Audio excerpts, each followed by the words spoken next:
This is Akshita. I am teaching class 10 biology, chapter 2, respiration, the energy releasing system.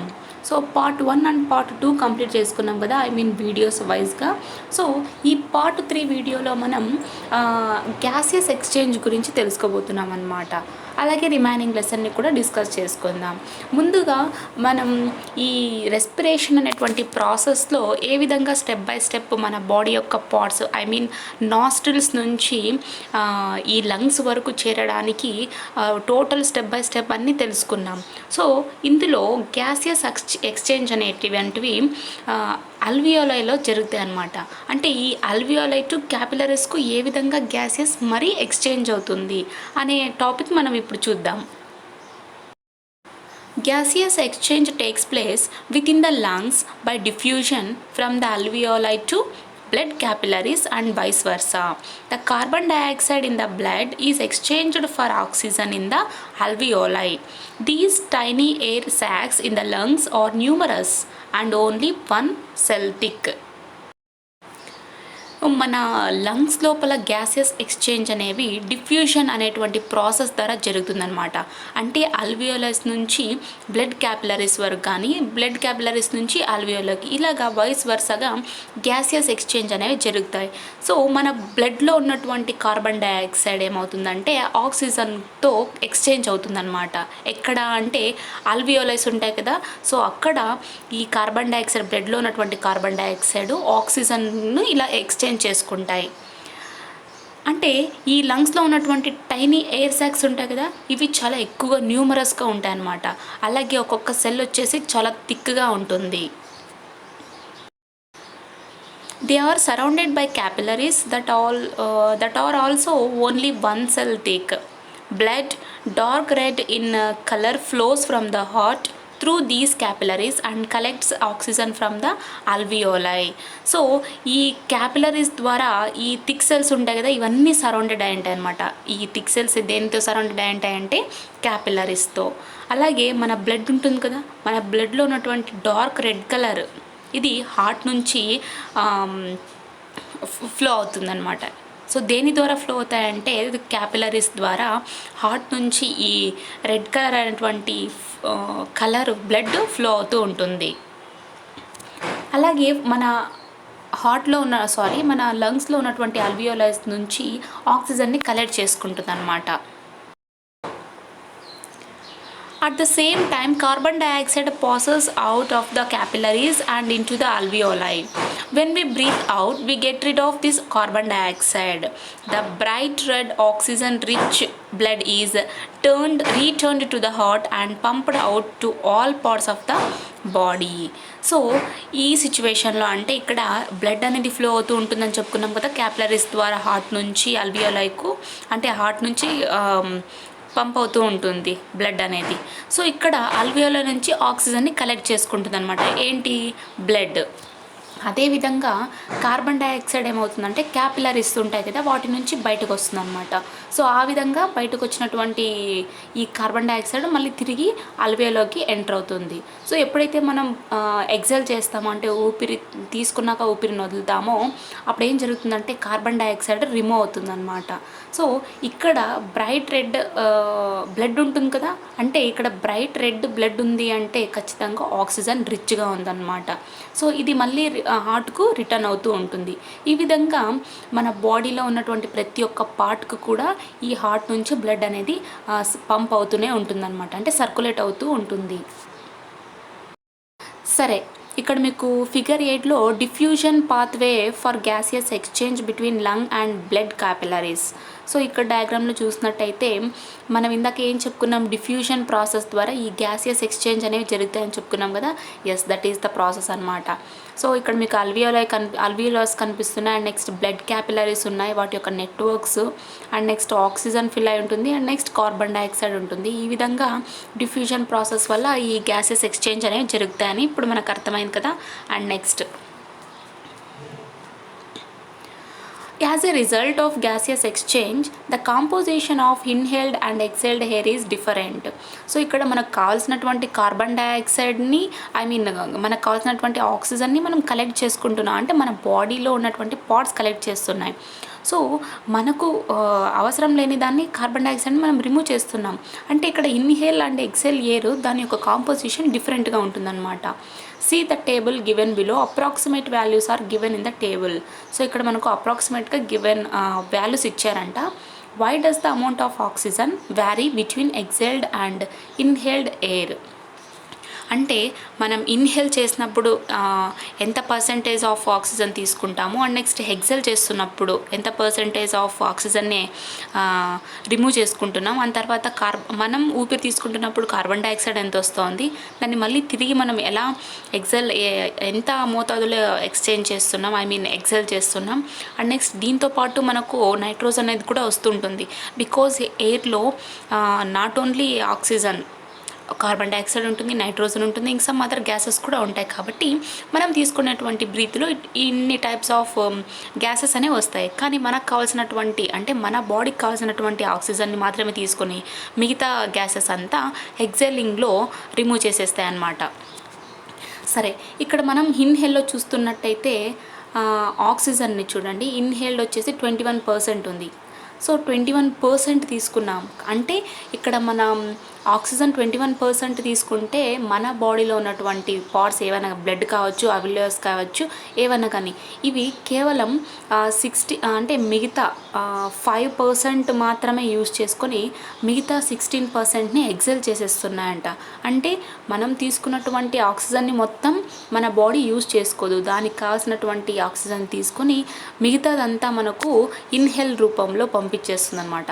ఆ విధంగా carbon dioxide, nitrogen కూడా ఇచ్చారు. What has raised the percentage of carbon dioxide in exhaled air? So ఇక్కడ ఈ carbon dioxide యొక్క percentage ఏ విధంగా ఉంది అంటే మనం చెప్పుకోవచ్చు. ఫర్ ఎగ్జాంపుల్ ఇక్కడ కార్బన్ డైఆక్సైడ్ మనం 0.04% యూజ్ చేసుకున్నాం, రైట్. అండ్ నెక్స్ట్ ఎక్సేల్ చేస్తున్నప్పుడేమో 4%. అంటే మన బాడీలో ఉన్నటువంటి ఈ ప్రాసెస్లో కార్బన్ డైఆక్సైడ్ అనేది రిమూవ్ అవుతుంది కాబట్టి ఎక్కువ మోతాదులో కార్బన్ డైఆక్సైడ్ రిమూవల్ ఉంది. మనం తీసుకున్నటువంటి ఇన్హేల్లో ఏమో కార్బన్ డైఆక్సైడ్ మోతాదు తక్కువ ఉందన్నమాట. డూ యూ నో, మీకు తెలుసా, the total lung capacity of human being is nearly 5800 ml. Normally at rest, who inhale or exhale approximately 500 ml of air. 120 ml of air remains in lungs after completion exhalation. Recall the activity of lung capacity performed by you in class 7 in the chapter respiration in organisms. So ఇక్కడ ఏం చెప్తున్నారంటే మన total lung యొక్క capacity, అంటే human being యొక్క lung capacity ఎంత ఉంటుందంటే నియర్గా 5800 ml వరకు కెపాసిటీ ఉంటుందంట. అంటే నార్మల్గా రెస్ట్లో ఉన్నప్పుడు, అంటే ఇన్హేల్ తీసుకున్నా ఎక్సేల్ తీసుకున్నా కూడా అప్రాక్సిమేట్గా మనం 500 ml ఎయిర్ని తీసుకుంటామని చెప్తున్నారు. అది ఎక్సేల్ కావచ్చు, ఇన్హేల్ కావచ్చు. అంటే ఇక్కడ 120 ml ఎయిర్ ఉంటుంది కదా, అది లంగ్స్లోనే రిమైన్గా ఉండిపోతుంది. అంటే ఎక్సలేషన్ అయినప్పటికీ కూడా లంగ్స్లో 120 ml ఉంటుందన్నమాట. సో ఈ విధంగా ఏం చెప్తున్నారంటే మనం ఆల్రెడీ 7th క్లాస్లోని రెస్పిరేషన్ ఇన్ ఆర్గానిజమ్స్ అనేటువంటి చాప్టర్లో ఈ లంగ్ యొక్క కెపాసిటీ గురించి మనం ఒక పర్ఫామ్ చేసామంట, అంటే ఎక్స్పెరిమెంట్ చేసాము, దాన్ని రీకాల్ చేసుకోమంటున్నారు. సో మీ యొక్క మైండ్ కెపాసిటీ బట్టి మీరు రీకాల్ చేసుకోండి.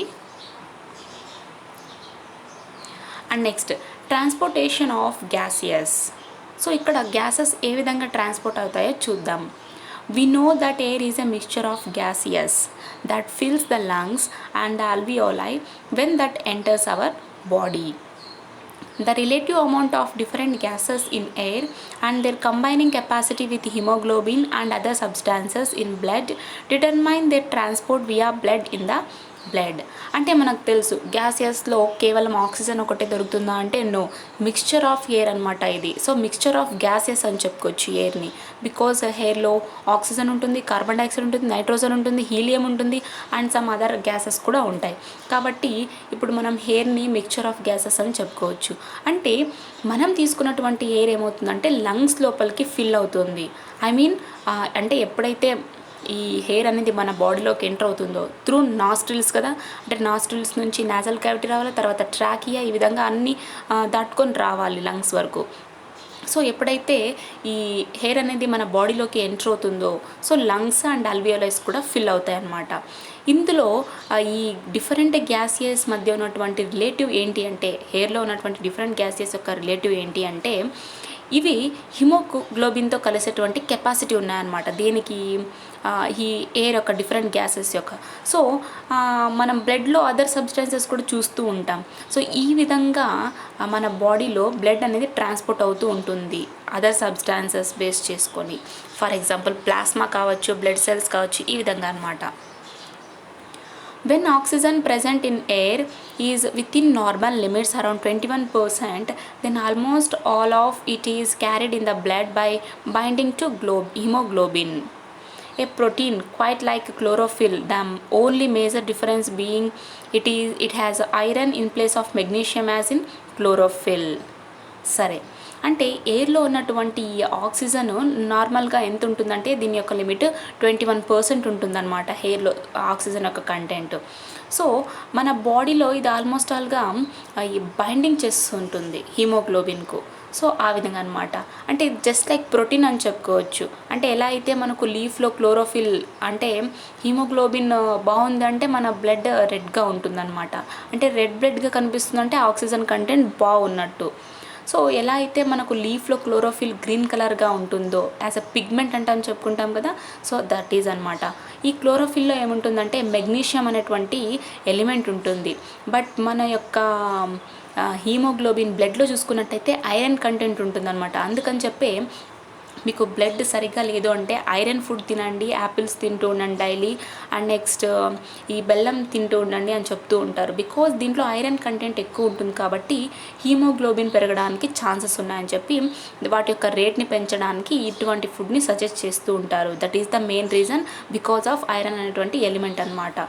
సో క్లోరోఫిల్లో చూసుకున్నట్టయితే మెగ్నీషియం అనేటువంటి ఎలిమెంట్ ఉంటుంది.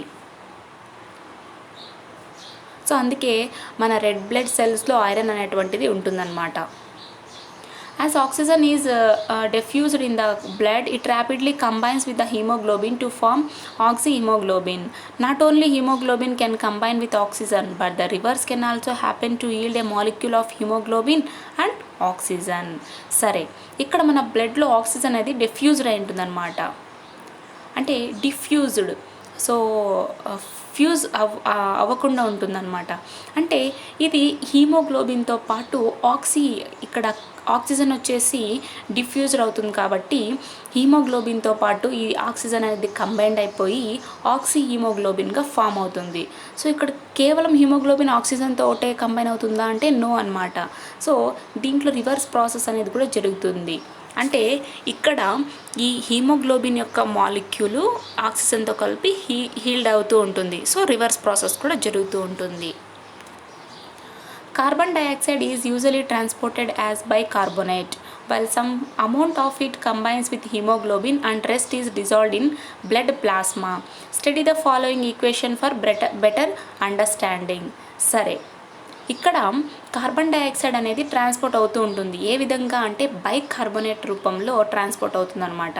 అంటే ఈ మిగతా అమౌంట్ ఉంటుంది కదా ఈ కార్బన్ డైఆక్సైడ్లో, ఇది మళ్ళీ హిమోగ్లోబిన్తో కలిసిపోతుంది అంట. అంటే ఈ విధంగా కలిసిపోయిన తర్వాత బ్లడ్ ప్లాస్మాలో మిగతా కంటెంట్ ఉంటుంది కదా కార్బన్ డైఆక్సైడ్ యొక్క కంటెంట్ డిజాల్వ్ అయిపోతుంది. సో ఈ విధంగా కార్బన్ డైఆక్సైడ్ అనేది ట్రాన్స్పోర్ట్ అవుతూ ఉంటుంది.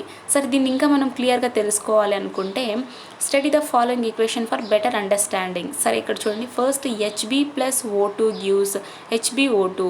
అంటే ఇక్కడ హీమోగ్లోబిన్తో ఆక్సిజన్ కంబైన్ అయింది కాబట్టి హీమోగ్లోబిన్ ఫామ్ అయింది. And next HbO2 gives Hb+O2. So ఇదంతా రివర్స్ ప్రాసెస్. ఇందాక చెప్పుకున్నాం కదా, హీమోగ్లోబిన్తో ఆక్సిజన్ కంబై హీమోగ్లోబిన్ ఫామ్ అవుతుంది. అదేవిధంగా హీమోగ్లోబిన్ మళ్ళీ రివర్స్ ప్రాసెస్ జరిగిపోయి హీమోగ్లోబిన్ అండ్ ఆక్సిజన్ మారుతుందని ఇందాక మనం చెప్పుకున్నాం. సో దట్ ఈస్ ద అనమాట. And next, do you know, మీకు తెలుసా, if haemoglobin is exposed to air at sea level, nearly every molecule combines with oxygen to form oxyhaemoglobin. At A height of 13 kilometers, about 8 miles above sea level, the concentration of oxygen is much lower, about 1/5 at sea level.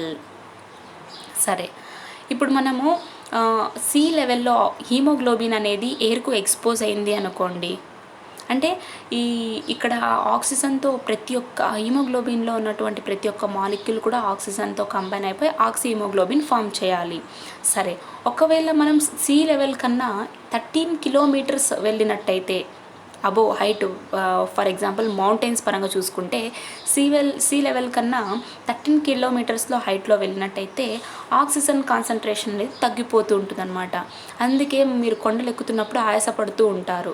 మీరు మెల్లగా ఎక్కినా ఎలా ఎక్కినా కూడా మీకు బ్రీతింగ్కి చేయడానికి చాలా కష్టంగా ఉంటుంది.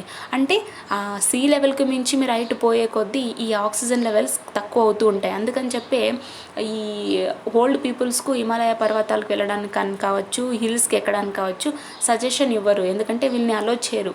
బికాస్ ఆక్సిజన్ లెవెల్స్ తగ్గుతూ ఉంటాయి కాబట్టి ఈ ఓల్డ్ ఏజెస్ వాళ్ళకు బ్రీతింగ్ ప్రాబ్లమ్స్ వస్తూ ఉంటాయని చెప్పి వీళ్ళని అలో చేయరనమాట. So that is the reason. అంటే సీ లెవెల్తో పోల్చుకుంటే చాలా 1/5 మాత్రమే మనకు ఆక్సిజన్ కంటెంట్ అవైలబుల్గా ఉంటుంది. Under these conditions, only about half as many molecules of oxygen combine with hemoglobin to form oxyhemoglobin. This is important because blood cannot carry enough oxygen to the tissues if hemoglobin is combined with a few oxygen molecules. In fact, human life is impossible at such an altitude without a supplementary supply of oxygen. Provision for such a supply is built into modern aircraft, which have pressurized cabins that maintain an enriched air supply. When we go deep into the sea, we will face another type of problems. సరే, ఇక్కడ ఏం చెప్తున్నారంటే మనం ఎప్పుడైతే see లెవెల్కి మించి certain హైట్లోకి వెళ్తూ ఉంటామో, ఇక్కడ వాళ్ళే చేస్తున్నారు 13 కిలోమీటర్స్ హైట్ అనుకోండి అని చెప్పారు. సో అటువంటి టైంలో ఏం జరుగుతుందంటే ఈ ఆక్సిజన్ యొక్క మాలిక్యూల్స్ హీమోగ్లోబిన్తో కంబైన్ అయ్యి ఆక్సి హీమోగ్లోబిన్గా ఫామ్ చేస్తాయన్నమాట. అంటే ఇక్కడ మనకు ఒక పాయింట్ ఇంపార్టెంట్ అని చెప్తున్నారు. ఏంటి అంటే బ్లడ్ మాత్రము ఆక్సిజన్ని క్యారీ చేయదు ఎక్కడకు, టిష్యూస్ వరకు. సో అందుకని చెప్పే హీమోగ్లోబిన్ చాలా తక్కువ ఆక్సిజన్ మాలిక్యూల్స్తో కంబైండ్ అవ్వడం జరుగుతుంది.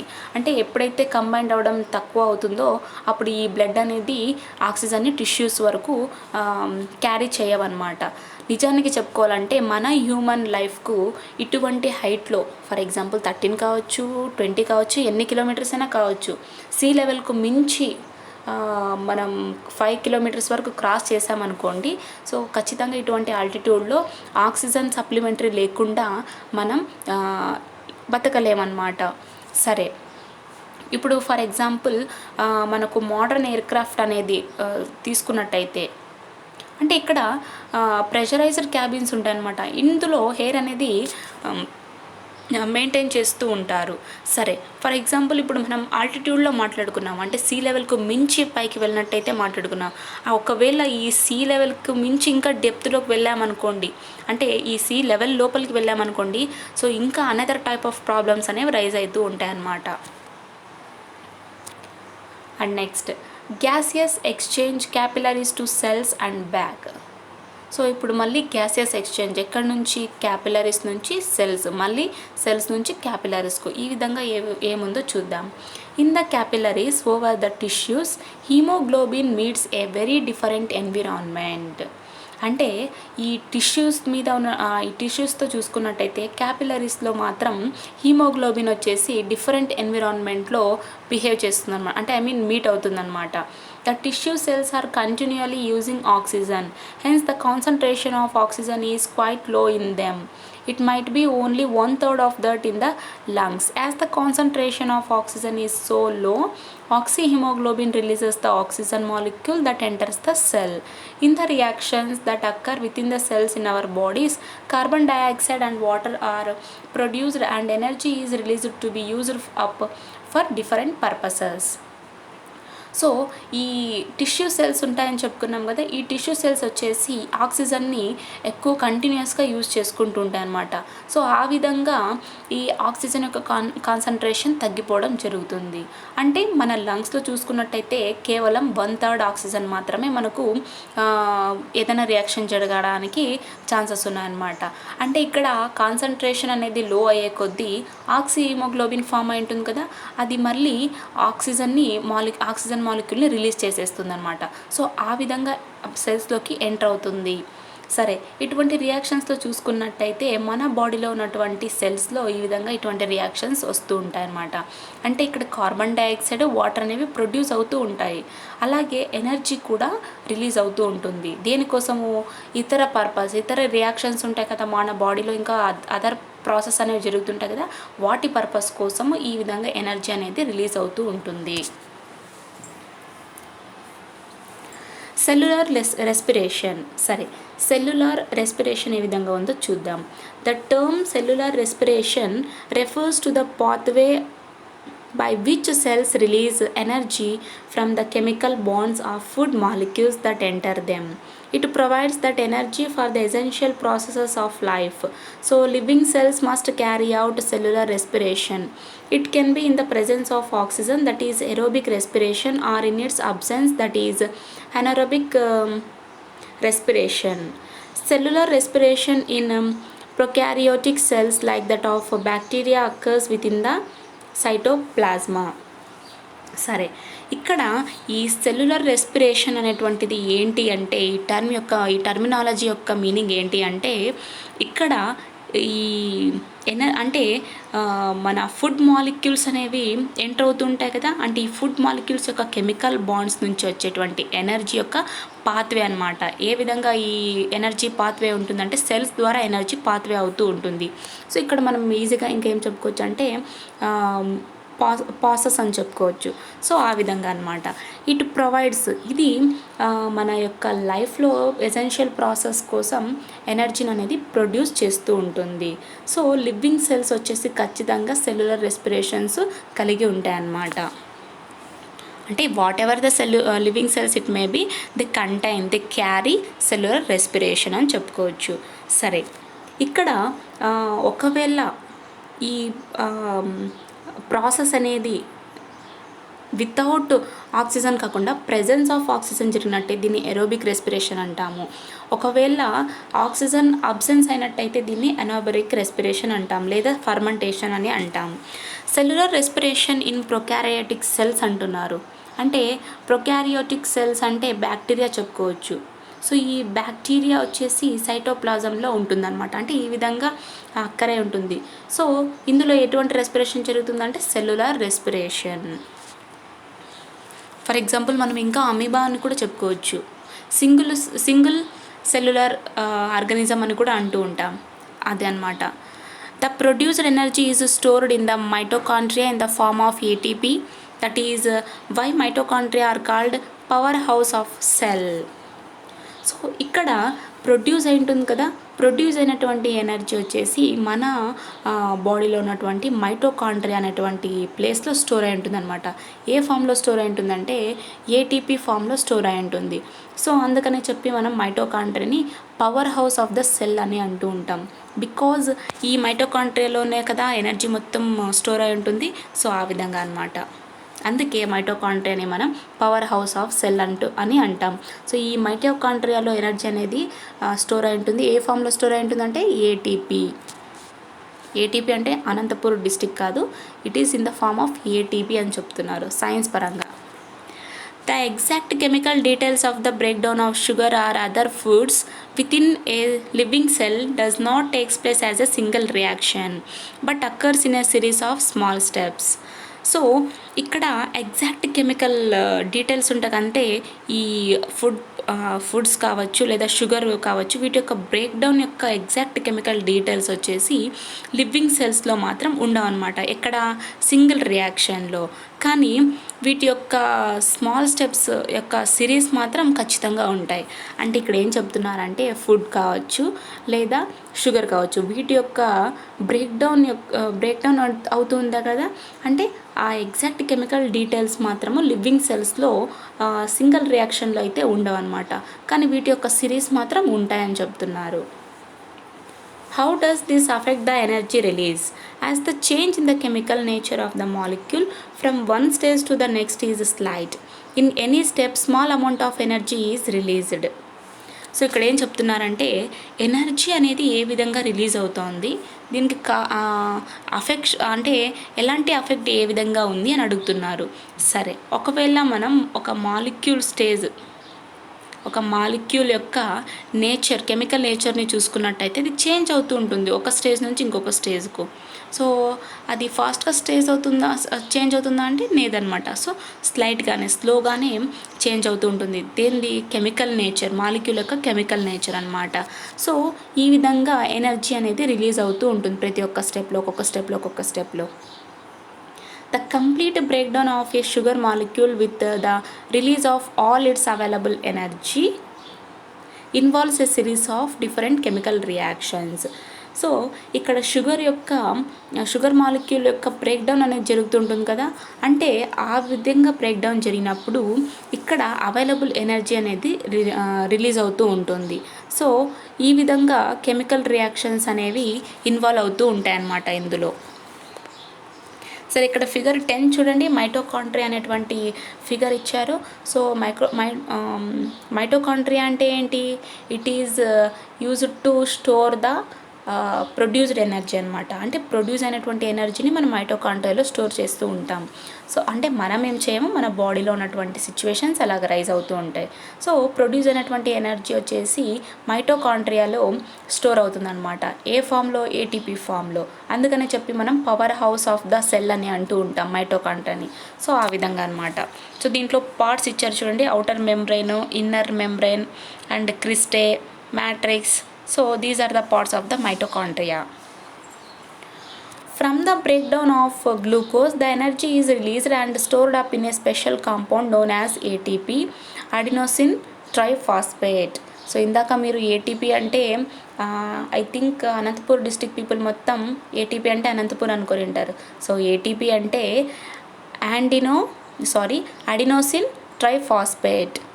ఏటీపీ ఫుల్ ఫామ్ ఇదే చూడండి. ఏ అంటే అడినోసిన్, టీ అంటే ట్రై, పి అంటే ఫాస్ఫేట్. సో అడినోసిన్ ట్రైఫాస్ఫేట్ రూపంలో ఈ ప్రొడ్యూస్ అయినటువంటి ఎనర్జీని మైటోకాండ్రియాలో స్టోర్ చేసుకుంటూ ఉంటుంది. సరే చూద్దాం. అంటే ఇక్కడ ఈ గ్లూకోజ్ బ్రేక్డౌన్ జరిగి ఉంటుంది కదా, అప్పుడు ఎనర్జీ అనేది రిలీజ్ అవుతూ ఉంటుంది. సో ఈ ఎనర్జీని స్పెషల్ కాంపౌండ్లో మనం స్టోర్ చేస్తూ ఉంటాం. దీన్నే ఏటీపీ అని కూడా చెప్పుకున్నాం. So that is the adenosine triphosphate అనమాట. It is a small parcel of chemical energy. So ఇది ఏంటి అంట? కెమికల్ ఎనర్జీ యొక్క చిన్న పార్సల్ అని చెప్తున్నారు. The energy currency of these cells is ATP, an energy-rich compound that is capable of supplying energy wherever needed within the cell. So అందుకని చెప్పే ఇది ఎనర్జీని స్టోర్ చేసుకుంటుంది కదా. మనకి ఎలా అయితే అమౌంట్ కరెన్సీ అని చెప్పుకుంటామో, ఈ మన యొక్క బాడీకి అంటే ఈ సెల్స్లో ప్రతి ఒక్క సెల్కి కూడా ఎనర్జీ కావాల్సిందే కాబట్టి సో ఆ విధంగా చెప్తున్నారు. ఏంటి అంటే ఈ ఎనర్జీ యొక్క సెల్స్ యొక్క ఎనర్జీ కరెన్సీ ఏ విధంగా ఉంటుందంటే ఏటీపీ ఫామ్లో ఉంటుందన్నమాట. ఏటీపీ అంటే ఇది ఒక ఎనర్జీ అని చెప్పుకోవచ్చు. సో ఆ విధంగా బాడీలో ఉన్నటువంటి ప్రతి ఒక్క సెల్స్కి కూడా ఏమైనా ఎనర్జీ కావాలంటే ఖచ్చితంగా సప్లై చేస్తూ ఉంటుంది.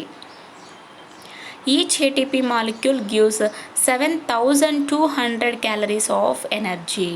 సో ఒక్కొక్క ఏటీపీ మాలిక్యూల్ వచ్చేసి మనకు ఎంత ఎనర్జీని ఇస్తుందంటే 7,200 క్యాలరీస్ని మనకు ఇస్తుందన్నమాట.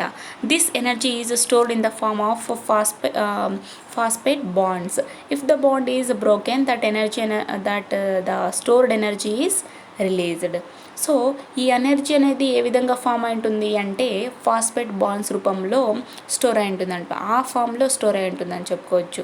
సో ఇప్పుడు ఒకవేళ ఈ ఫాస్ఫేట్ బాండ్స్ అనేవి బ్రేక్ అయిపోయినాయి అనుకోండి, స్టోర్ చేసినటువంటి ఎనర్జీ మొత్తం ఏమైపోతుంది? రిలీజ్ అయిపోతుంది. Do cells of alveoli or lungs also require oxygen to carry out cellular respiration? Why not? సరే, అంటే మన లంగ్స్లో ఉన్నటువంటి సెల్స్ కావచ్చు లేదా అల్వియోల యొక్క సెల్స్ కావచ్చు, వీటికి ఆక్సిజన్ అనేవి అవసరం. ఎందుకు? సెల్యులర్ రెస్పిరేషన్ క్యారీ అవుట్ చేయాలంటే ఖచ్చితంగా వీటికి ఆక్సిజన్ అవసరం. ఎందుకు అంటున్నారు? ఒకవేళ ఎస్ అయితే ఎందుకు, లేదా నో అయితే ఎందుకు అని అడుగుతున్నారు. అంటే ఇక్కడ వాళ్ళ క్వశ్చన్ ఏంటి అంటే ఆల్వియోలైస్ కానీ లంగ్స్ కానీ వీటి యొక్క సెల్స్కు సెల్యులర్ రెస్పిరేషన్ని క్యారీ అవుట్ చేయాలంటే ఆక్సిజన్ అవసరమా? సో ఎందుకు, ఎస్ అయితే ఎందుకు, నో అయితే ఎందుకు? సో ఈ విధంగా కన్క్లూషన్ ఇవ్వమంటున్నారు. చూద్దాం ఇంకా ఏం జరుగుతుందో. In short, at cellular level, we could have the following pathways starting with glucose. It is one example. Remember that there are other components of food as well. సరే, ఇక్కడ సెల్యులర్ లెవెల్లో ఏం జరుగుతుంది అంటే ఇక్కడ ఇచ్చినటువంటి పాత్వేస్ అంటే గ్లూకోజ్ నుంచి ఒకదాని తర్వాత ఒకటి పాత్వే జరుగుతుందన్నమాట. సో ముందుగా గ్లూకోజ్ అనేవి 3 కార్బన్ కాంపౌండ్ ప్లస్ ఎనర్జీ అయిందనుకోండి. తర్వాత ఇక్కడ ఏం జరుగుతుందంటే ప్రెజెన్స్ ఆర్ లో అమౌంట్ ఆఫ్ ఆక్సిజన్ ఉన్నట్టయితే ఎనారోబిక్ రెస్పిరేషన్ అని చెప్పుకున్నాం కదా ఇంతకుముందే. ప్రెజెన్స్ ఆఫ్ ఆక్సిజన్ అయితే ఎరోబిక్ అని చెప్పుకుంటాము, అబ్సెన్స్ ఆఫ్ ఆక్సిజన్ అయితే ఎనారోబిక్ అని చెప్పుకుంటాం అన్నాం. సో దాన్ని లేదా ఫర్మెంటేషన్ అంటామని కూడా చెప్పుకున్నాం. సో అబ్సెన్స్ ఆఫ్ ఆక్సిజన్ అయితే దాన్ని ఎనారోబిక్ రెస్పిరేషన్ అని లేదా ఫర్మెంటేషన్ అని అంటాం. ప్రెజెన్స్ ఆఫ్ ఆక్సిజన్ అయితే ఎరోబిక్ రెస్పిరేషన్ అంటాం. సో ఇందులో ఎనారోబిక్ రెస్పిరేషన్లో ఏం జరుగుతుందంటే lactic acid plus energy mix అవుతుందన్నమాట. సో ఆ విధంగా ఫర్ ఎగ్జాంపుల్ బ్యాక్టీరియా అని చెప్పుకోవచ్చు. And next ethanol plus carbon dioxide plus energy east అని చెప్పుకోవచ్చు. అండ్ నెక్స్ట్ ఈ ఆక్సిజన్ యొక్క ప్రెజెన్స్లో ఎరోబిక్ రెస్పిరేషన్ జరిగేటువంటివి ఏవి అంటే carbon dioxide plus water plus energy. Example ఏంటి? Plants and animals. And next do you know, మీకు తెలుసా? Glucose is the most commonly used sugar for deriving energy in plants, animals and in micro organisms. So ఇక్కడ glucose ఉందని చెప్పుకున్నాం కదా, అంటే carbon compound plus energy కలిపితేనే glucose అనమాట. So ఈ గ్లూకోజ్ అనేది ఖచ్చితంగా ప్లాంట్స్కు కావచ్చు, అనిమల్స్ కావచ్చు, లేదా ఇతర మైక్రో ఆర్గనిజమ్స్ కావచ్చు, వీటన్నిటికి కూడా కావాలన్నమాట. ఎందుకంటే ఇక్కడ ఎనర్జీని డిరైవ్ చేస్తారు కాబట్టి. In all these organisms the glucose is oxidised in 2 stages. So ప్లాంట్స్లో కావచ్చు, అనిమల్స్లో కావచ్చు, లేదా మైక్రో ఆర్గానిజమ్స్లో కావచ్చు, వీటన్నిటిలో కూడా గ్లూకోజ్ అనేది 2 స్టేజెస్లో ఆక్సిడైజ్ అవుతుందన్నమాట. In the first stage, it is converted into 2 molecules of pyruvic acid. In the second stage, if oxygen is available, pyruvic acid is oxidized to carbon dioxide and water. Large amount of energy is released. If oxygen is inadequate or not utilized, pyruvic acid is converted into either ethanol or lactic acid and very little amount of energy. Nearly 1/10 of that is produced with adequate amount of oxygen is released. సరే, ఇప్పుడు మనం చెప్పుకున్నాం కదా 2 stages కావాలని. First స్టేజ్లో ఏం జరుగుతుందంటే 2 మాలిక్యూల్స్గా pyruvic acid వచ్చేసి 2 మాలిక్యూల్స్గా కన్వర్ట్ అవుతుందన్నమాట. సో ఇక్కడ సెకండ్ స్టేజ్లో ఇంకా ఏం జరుగుతుందంటే ఒకవేళ పైరువిక్ యాసిడ్ ఆక్సిజన్తో పాటు ఉన్నట్టయితే, ఆక్సిడైజ్డ్ అయినట్టయితే కార్బన్ డైఆక్సైడ్ అండ్ వాటర్ అలాగే లార్జ్ అమౌంట్ ఆఫ్ ఎనర్జీ అనేది రిలీజ్ అవ్వడం జరుగుతుంది. ఒకవేళ ఈ పైరువిక్ యాసిడ్ ఎటువంటి ఆక్సిజన్ని క్యారీ చేయకుంటే, సో ఇది ఎథనాల్గానే కావచ్చు లేదా లాక్టిక్ యాసిడ్గా కన్వర్ట్ అవుతుందన్నమాట. సో కేవలం తక్కువ అమౌంట్ మాత్రమే ఇక్కడ ఎనర్జీ అనేది రిలీజ్ అవుతూ ఉంటుంది. అందుకని చెప్పే ఇక్కడ చెప్తున్నారు నియర్లీగా 1/10 of that is produced with adequate amount of energy. కేవలం చాలా తక్కువ ఎనర్జీ మాత్రమే రిలీజ్ అవుతుంది ఎప్పుడు? అబ్సెన్స్ ఆఫ్ ఆక్సిజన్ ఉన్నప్పుడు. Can energy be released without oxygen? సరే, ఆక్సిజన్ లేకుండా ఎనర్జీ రిలీజ్ అవుతుందా? After undergoing strenuous exercise we feel pain in muscles. Does adequate oxygen reach the muscles? సరే, ఇక్కడ ఏం చెప్తున్నారంటే ఎప్పుడైతే మనం వర్కౌట్స్ చేస్తూ ఉంటాం కదా, ఎక్సర్సైజ్ చేస్తూ ఉంటాం, చేశాక మన మజిల్స్ అనేవి పెయిన్ అవుతూ ఉంటాయి. ఇక్కడ పెయిన్ అవుతున్నాయంటే అక్కడ ఆక్సిజన్ ఏమన్నా తక్కువ పడిందా మజిల్స్లోకి? చూద్దాం. What is being formed in the muscles? So ఇక్కడ మజిల్స్లో ఏం జరిగిండొచ్చు?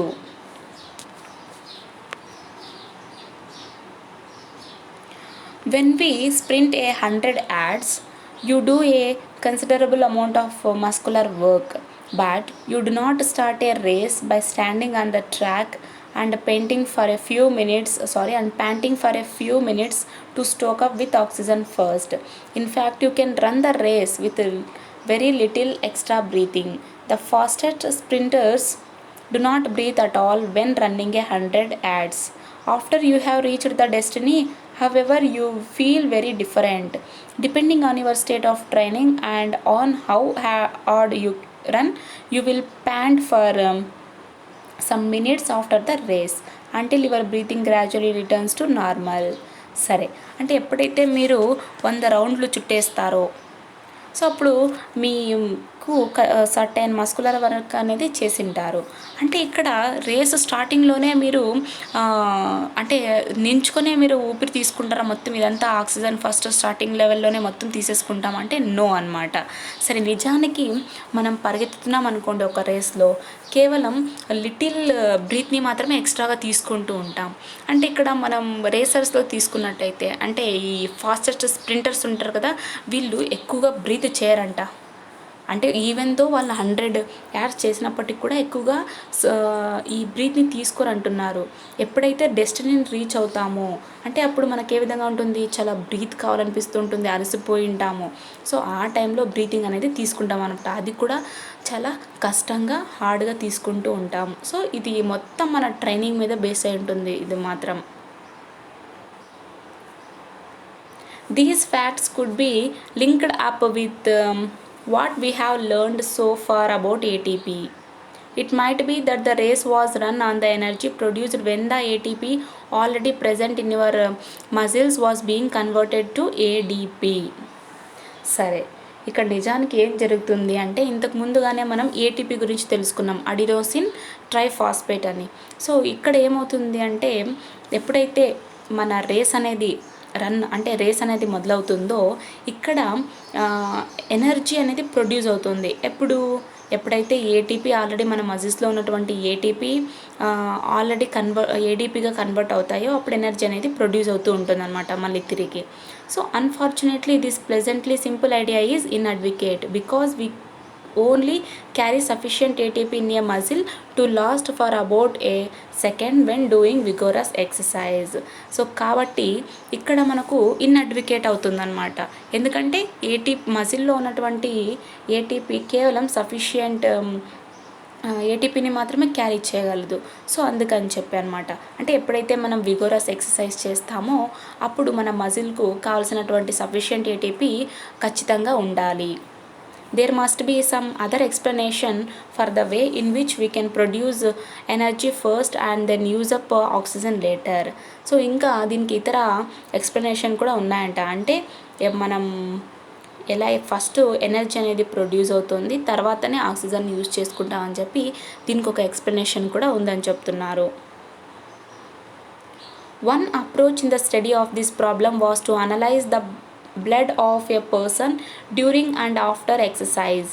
For obvious reasons, the athlete taking part in the experiment had to stay still where the apparatus was. He paddled a stationary bicycle or ran on a treadmill, belt moving as fast backwards as the athlete moved forwards.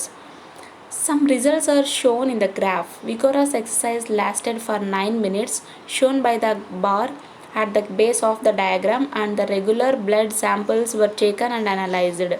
One particular compound in the blood, lactic acid, was found to vary greatly in its concentration, as you can see from the graph.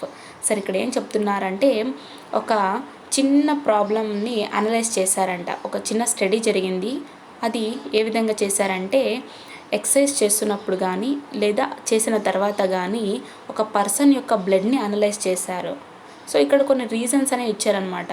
అంటే ఎక్స్పెరిమెంట్లో athlete ఏ విధంగా తన యొక్క పాత్రని చేశాడు, అంటే ఏ విధంగా perform చేశాడు అని చెప్పి ప్రతి ఒక్క పాయింట్ని కూడా కన్సిడర్ చేసుకున్నాడు.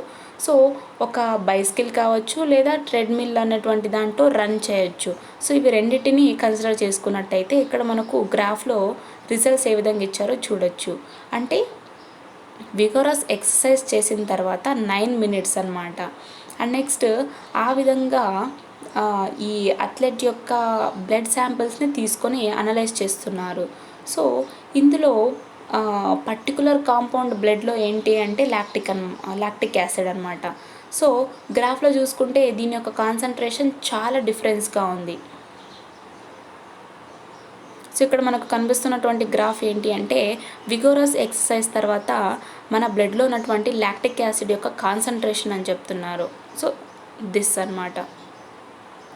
Observe the graph of lactic acid accumulation in the muscles of an athlete and answer the following questions.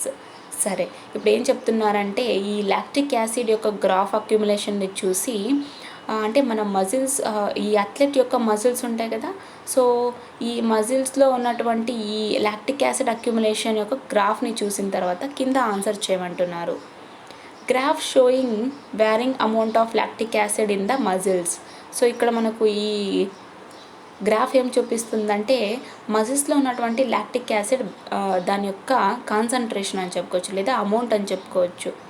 So X axis వచ్చేసి టైమింగ్ని సూచిస్తోంది, వై యాక్సిస్ ఏమో ఈ లాక్టిక్ యాసిడ్ మన బ్లడ్లో ఉన్నటువంటి లాక్టిక్ యాసిడ్ యొక్క కాన్సన్ట్రేషన్ చూపిస్తుంది. అది కూడా ఎంత, మిల్లీగ్రామ్స్ పర్ సెంటీమీటర్ క్యూబ్డ్, ఇంకా సెంటీమీటర్ క్యూబ్డ్ అని చెప్పుకోవచ్చు.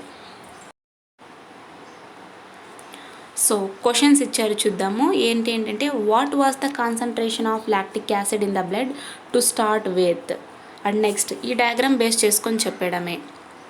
ఫస్ట్ 20 నుంచి స్టార్ట్ చేశారు.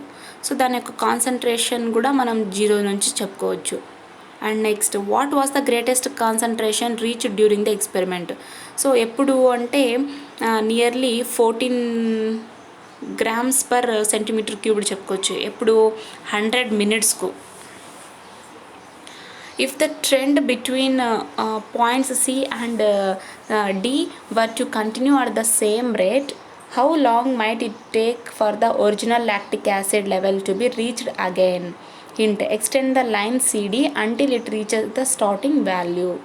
సరే, ఇక్కడ మనకు పాయింట్ సి అండ్ డి మధ్య ఉన్నటువంటి ట్రెండ్ అనేది కంటిన్యూగా దీని యొక్క రేట్ అలాగే సేమ్ రేట్లో కంటిన్యూ అయింది అనుకోండి. So original lactic acid level so ఏ విధంగా రీచ్ అవుతుంది తిరిగి అని అడుగుతున్నాడు. ఇక్కడ మనకి ఇంట్ ఏంటి ఇచ్చారంటే సిడి అనేటువంటి లైన్ ఎక్స్టెండ్ అవుతుంది కదా, సో ఇది స్టార్టింగ్ వాల్యూ వరకు రీచ్ అయ్యేలా చూసుకోవాలి. అంటే ఈ విధంగా సి అండ్ డి దీని యొక్క లెవెల్ బేస్ చేసుకొని మనం క్వశ్చన్స్కు ఆన్సర్ చెప్పుకోవచ్చు అనమాట. So what does high level of lactic acid indicate about the condition of respiration. So ఇక్కడ బి వద్ద లాక్టిక్ యాసిడ్ యొక్క కాన్సన్ట్రేషన్ ఇంక్రీజ్ అయిపోయింది. సో దాన్ని బేస్ చేసుకొని క్వశ్చన్ అడిగారు.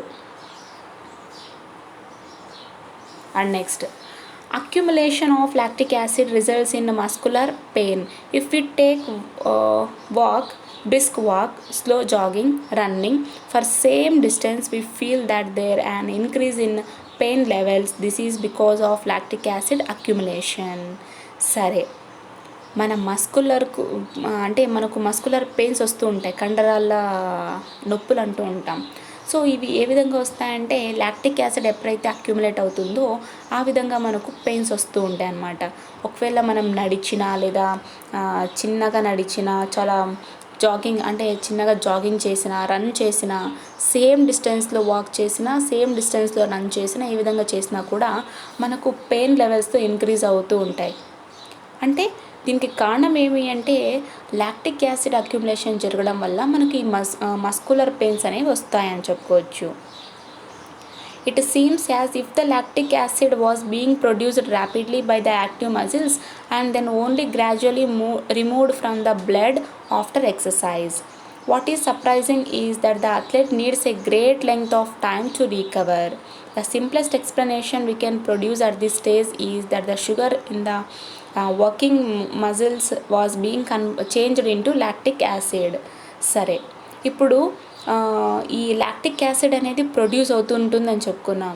ఏ విధంగా ఎప్పుడైతే మజిల్స్ అనేవి యాక్టివ్ అవుతూ ఉంటాయో ఆ విధంగా లాక్టిక్ యాసిడ్ ప్రొడ్యూస్ అవుతూ ఉంటుంది. సో మనం దీన్ని బ్లడ్లో నుంచి రిమూవ్ చేయాలంటే ఖచ్చితంగా ఎక్సర్సైజ్ తర్వాతనే గ్రాడ్యువల్గా మనం బ్లడ్ నుంచి గ్రాడ్యువల్గా రిమూవ్ చేయొచ్చు అనమాట. సో ఇక్కడ ఇంకా సర్ప్రైజ్ ఏంటి అంటే అథ్లెట్స్ వచ్చేసి సర్టెన్ డెస్టినేషన్ని చేరుకోవడానికి ఒక సర్టెన్ టైంని మెయింటైన్ చేస్తూ ఉంటాడు. సో ఆ టైం యొక్క లెంగ్త్ని ఈ విధంగా రికవర్ చేసుకుంటూ ఉంటాడనమాట ఎవరు అథ్లెట్. ఇంకా సింపుల్గా ఎక్స్ప్లెనేషన్ చేయాలంటే ఈ స్టేజ్లో ఏం జరుగుతుందంటే మన వాకింగ్ మజిల్స్, మన మజిల్స్ ఉంటాయి కదా, అందులో ఉన్నటువంటి షుగరు లాక్టిక్ యాసిడ్గా చేంజ్ అవుతుందన్నమాట. So the energy stored in lactic acid molecules is less than in that sugar molecules, and if the acid comes from the sugar, then the energy released could be used to rebuild ATP from ADP and phosphate. So ఇక్కడ lactic acid muscles ఉంటాయి కదా, so lactic యాసిడ్లో ఉన్నటువంటి energy store అయి ఉంటుంది. So ఈ విధంగా షుగర్స్తో పోల్చుకున్నట్టయితే చాలా తక్కువగా ఉంటాయి. ఎప్పుడు లాక్టిక్ యాసిడ్ మాలిక్యూల్స్ ఉన్నటువంటి ఎనర్జీ చాలా తక్కువగా ఉంటాయి దేంతో పోల్చుకుంటే, షుగర్ మాలిక్యూల్స్తో పోల్చుకుంటే. సో అప్పుడు షుగర్ నుంచి వస్తున్నటువంటి యాసిడ్ అనేది దేన్ని రిలీజ్ చేస్తూ ఉంటుంది అంటే ఎనర్జీని రిలీజ్ చేస్తూ ఉంటుంది. సో ఇది ఏ విధంగా మళ్ళీ రీబిల్డ్ చేసుకుంటూ ఉంటుంది, ఏడిపి నుంచి ఏటీపీ నుంచి ఏడిపి ఫామ్ అవుతుంది కాబట్టి ఏడిపి నుంచి మళ్ళీ ఏటీపీగా రీబిల్డ్ అవుతూ ఉంటుంది. So this is the process అన్నమాట. During a 100-meter race, a well-trained athlete can hold his breath all his time. It is not until afterwards that he pants. In this case, the muscles are using the energy released during the anaerobic breakdown of glucose. It is not until afterwards that the athlete obtains the oxygen needed in order to remove the lactic acid. Therefore, when we undertake strenuous exercise, we build up what is called an oxy debt, which has to be repaid later. సరే, ఇప్పుడు ఒక 100 metres race ఉందనుకోండి, athlete వచ్చేసి తన యొక్క బ్రీత్ని complete అయ్యేంత వరకు hold చేసుకోగలడు అనమాట. సో అంటే తనకు చెమటలు పట్టినా కూడా తన యొక్క బ్రీత్ని హోల్డ్ చేసుకుంటూనే సో తన యొక్క రేస్ని కంటిన్యూ చేస్తూ ఉంటాడు. సో ఆ విధంగా తన యొక్క పాత్ర ఈ విధంగా ఉంటుందన్నమాట. సో ఈ సిచ్యువేషన్లో ఏం జరుగుతుందంటే మజిల్స్ అనేవి రిలీజ్ అయినటువంటి ఎనర్జీని యూజ్ చేసుకుంటాయి. అంటే ఇక్కడ ఏ ప్రాసెస్ జరుగుతుందంటే anaerobic breakdown of glucose process జరుగుతుందన్నమాట. సో ఆ విధంగా ఎనర్జీని యూజ్ చేసుకుంటాయి మజిల్స్. సో ఈ ప్రాసెస్ అనేది ఏ విధంగా జరుగుతుందంటే ఈవెన్ దో అథ్లెట్ ఆక్సిజన్ని తీసుకొని లాక్టిక్ యాసిడ్ని రిమూవ్ చేసేంత వరకు సో ఈ విధంగా ఈ ప్రాసెస్ ఆ బాడీలో జరుగుతూనే ఉంటుంది. కాబట్టి ఇక్కడ స్ట్రెనస్ ఎక్సర్సైజ్ చేసినప్పుడు ఆక్సిజన్ ఖచ్చితంగా కావాలన్నమాట. సో ఆక్సిజన్ లెస్ అయిపోతూ ఉంటుంది మనం వర్కౌట్ చేస్తున్నప్పుడు. అందుకని చెప్పి తిరిగి ఆక్సిజన్ తీసుకోవడానికి తిరిగి రీపేడ్ లాటర్ చేస్తున్నారు. ఏంటి repaid oxygen depth. In a longer race, athletes have to breathe all the time. So some lactic acid is removed while they are running and they can go for longer before becoming exhausted. The presence of lactic acid in the blood is the main cause of muscle fatigue, but if the body is rested for long enough, the tiredness goes.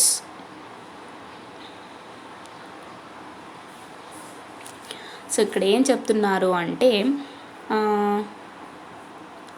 ఒక longer race చేస్తున్నటువంటి athlete so తను కంటిన్యూస్గా breath తీసుకుంటూ ఉండాలి, అంటే hold చేసుకుంటూ ఉండాలన్నమాట. అంటే ఇక్కడ లాక్టిక్ యాసిడ్ అనేది రన్ చేస్తున్నప్పుడు రిమూవ్ అవుతూ ఉంటుంది. సో ఈ విధంగానే ఈ ప్రాసెస్ అనేది ఎప్పటి వరకు బికమింగ్ హాస్టల్ అయ్యేంతవరకు ఈ ప్రాసెస్ కంటిన్యూ అవుతూ ఉంటుందన్నమాట. అంటే ఈ బ్లడ్లో ఉన్నటువంటి లాక్టిక్ యాసిడ్ కావచ్చు, ఇది మజిల్కు మెయిన్ ఫ్యాటిక్ రావడానికి కారణం ఏంటి అంటే ఈ బ్లడ్లో ఉన్నటువంటి లాక్టిక్ యాసిడ్ అని చెప్పుకోవచ్చు. So it is the main reason to cause of muscle fatigue. కానీ మన బాడీ ఎప్పుడైతే రెస్ట్ అవుతుందో అప్పుడు బాగా అలసిపోయినట్టుగా అనిపిస్తూ ఉంటుంది. So this is the reason. మనం నెక్స్ట్ కంటిన్యూషన్ని నెక్స్ట్ వీడియోలో ట్రై చేద్దాం. Thank you, bye.